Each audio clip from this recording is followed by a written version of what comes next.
Nabuhi pag-usab si Eutychus. Gawa Kapitulo 20 versikulo 7 hanggang 12. Sa Domingo sa gabi nagtigom kami alang sa pagpikas-pikas sa paan.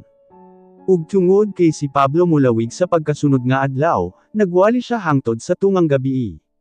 Daghag mga suga sa ibabaw nga kwarto nga among gitiguman. May batan-on didto nga ginganlag Eutychus nga naglingkod sa bintana. Ug tungod kay ang wali ni Pablo taas kaayo giduka, siya ug sa kadugayan nakatulog ug nahinanok ug nahulog siya sa bintana gikan sa ikatulo nga andana.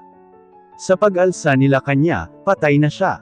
Apan nanaog si Pablo, ug gihapan niya si Eutychus ug gigakos. Dayon miingon siya sa mga tawo, ayaw kamo kabalaka, buhi siya. Ug mibalik si Pablo sa taas, nagpikas-pikas sa paan ug mikaon. Sa nakakaon na siya miwali pa gayud siya kanila hangtod sa pagsubang sa adlaw. Dayon milakaw siya.